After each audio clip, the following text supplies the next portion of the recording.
The Roman emperors. There were the good, the bad, the ugly. Damn. Today we'll be focusing on the good ones. The greatest ones to be exact. Keep in mind that this list is made by me, so your opinion may differ, but I try to give a good explanation for every pick. You can always comment your own top 5 down below. Byzantine emperors won't be mentioned today. I might do a separate video on them in the future, but without further ado, let's get into the list.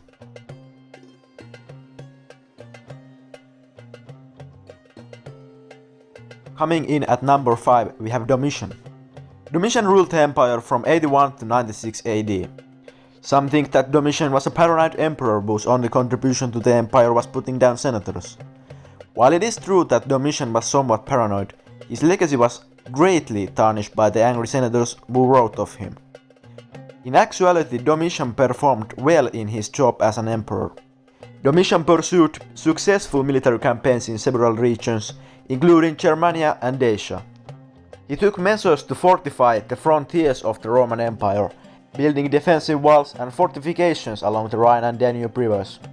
He invested in various construction projects and public works throughout the empire. He completed the construction of the Flavian Amphitheatre, more commonly known today as the Colosseum.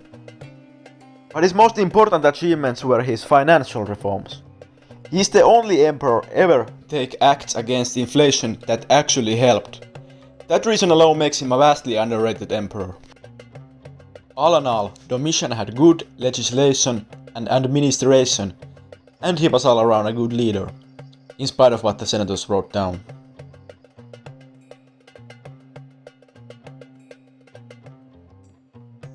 Lucius Domitius Aurelianus, better known as Aurelian, ruled the Roman Empire from 270 to 275 AD. Aurelian descended to the throne during the crisis of the 3rd century, a time of constant civil war and threat of barbarian invasion. Through his military campaigns he reunified the state and brought peace back to the empire's borders. Aurelian defeated the Alemanni, the Goths, the Vandals and the Carpi, to name a few. He conquered the split-away Palmyrene and Gallic empires. Aurelian also initiated the construction of the Aurelian Walls, a massive defensive fortification encircling the city of Rome.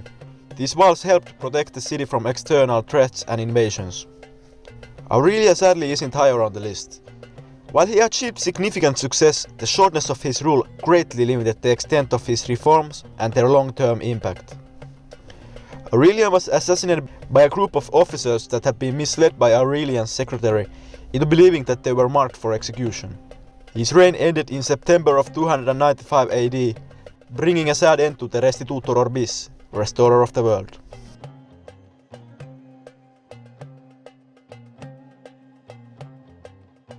At number 3 we have Trajan, the Optimus Princeps. Trajan ruled the empire from 98 to 117 AD. His reign is marked by significant territorial expansion. His military campaigns, most notably the Dacian Wars, led to the annexation of the Kingdom of Dacia. His campaigns expanded the empire's borders to their greatest historical extent. Trajan's conquest brought vast wealth into the Roman Empire, helping to boost the economy. He invested in infrastructure projects and urban development, stimulating economic growth. Trajan is renowned for his extensive public works, including the construction of roads, bridges and aqueducts. He is perhaps best known for the construction of the Trajan's Forum, a grand complex in Rome that included a basilica, a market and a massive column, commemorating his Dacian victories. Many people would go as far as saying that Trajan is the best emperor, but I think he's best suited for number 3. His administration, while okay, wasn't exceptional.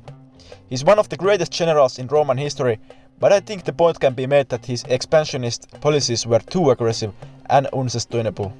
The vast territorial acquisitions made during his reign put pressure on the Roman administration and military to maintain control over these vast regions. Either way, Trajan's achievements left a lasting legacy, and he is regarded as one of the 5 good emperors, who ruled during a period of stability and prosperity in the Roman Empire. His reign is considered a high point in Roman history, characterized by successful conquests, cultural flourishing and significant infrastructure development.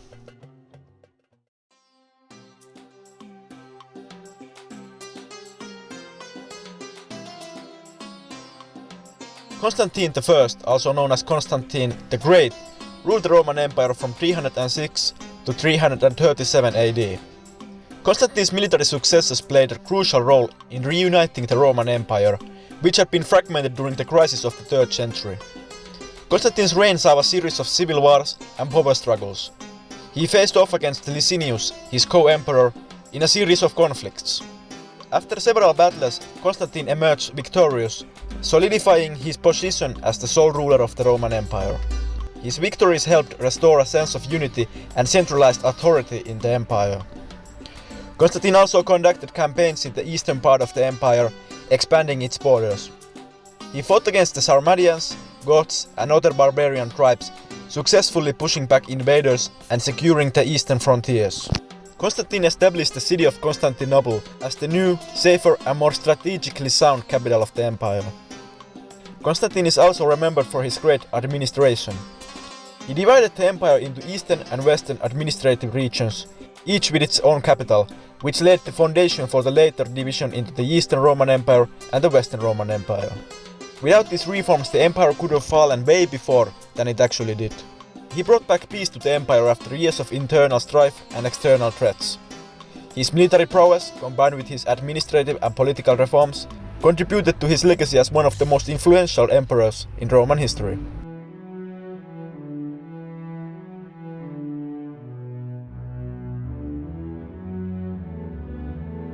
And in the number 1 spot, we obviously have Augustus. He ruled as the first Roman emperor from 14 BC to 63 AD, being the longest ruling emperor in Roman history. First and foremost, Augustus brought about the Pax Romana, a period of relative peace and stability that lasted for centuries. His diplomacy and military prowess put an end to the civil wars that had plagued the Republic. His reign saw the greatest amount of expansion.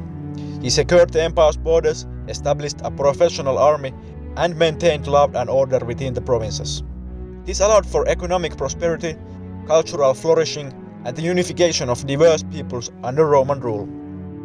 Overall, his reign was superior to all in administration, conquest, and diplomacy. His reign left a lasting legacy, transforming Rome from a fractured republic into a great empire. And there you have it, folks. I'd love to hear your thoughts on the list. Who do you think deserves a spot? Leave your comment down below. If you enjoyed this video, don't forget to give it a thumbs up and subscribe to our channel for more captivating historical content.